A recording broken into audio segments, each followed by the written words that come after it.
Quand on met une lumière près d'une tasse, ce qu'on obtient dans le fond de la tasse, c'est un espèce de nénuphar.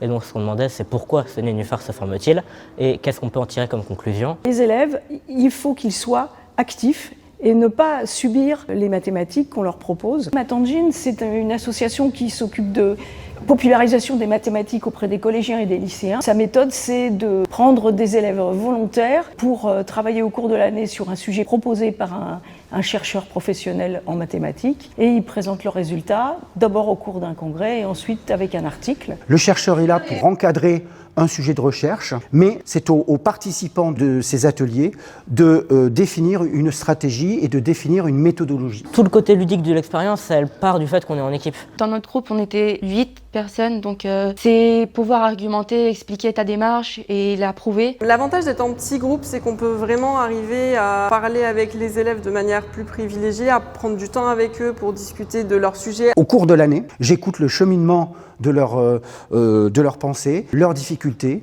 et le cas échéant, nous pouvons évidemment définir ensemble de nouvelles pistes si jamais ils coincent. Ça nous permet de se recentrer et de débloquer des fois des élèves sur un petit point et qui va débloquer tout le reste. Des personnes qui ne sont pas très à l'aise en maths, ça peut être le moment de jouer avec et de comprendre comment ça marche concrètement. Il y a du temps, justement, personne n'est là pour juger les autres. C'est bien de connaître des gens qui aiment les mêmes choses qu'on aime.